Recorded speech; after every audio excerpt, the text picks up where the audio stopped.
হে আদম, আমি কি তোমাকে দেখাবো সেই অমরত্বের বৃক্ষ আর এমন সম্পদ যা কখনো নষ্ট হবে না।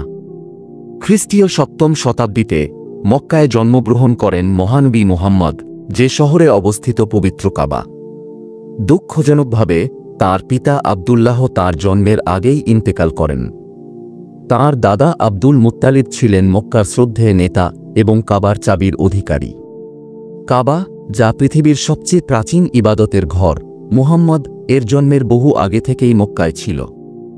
ইসলামী বর্ণনায় বলা হয় এটি প্রথম নির্মাণ করেছিলেন নবী আদম নবী নূহ এর সময়কার মহাপ্লাবনে কাবা সাময়িকভাবে বিলীন হয়ে যায়। তবে আল্লাহর পরিকল্পনা অনুযায়ী বহু হাজার বছর পর নবী ইব্রাহিম ধ্বংসাবশেষটি খুঁজে পান।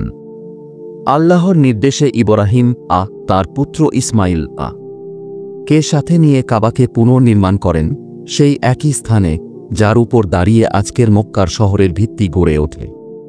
সময়ের সাথে সাথে মানুষ ইব্রাহিম এর শিক্ষা ভুলে যায়, কাবার প্রকৃত তাৎপর্য ম্লান হয়ে যায়, আর মক্কার মানুষ মূর্তি পূজায় লিপ্ত হয়। পাথর আর কাঠের অসংখ্য মূর্তির মাঝে হারিয়ে যেতে থাকে সেই পবিত্র ঘরের মর্যাদা। তবুও কাবা যুগের পর যুগ নীরব সাক্ষী হয়ে দাঁড়িয়ে থাকে, কখনো বাইরের অংশ নবায়ন, কখনো সম্পূর্ণ পুনর্নির্মাণ।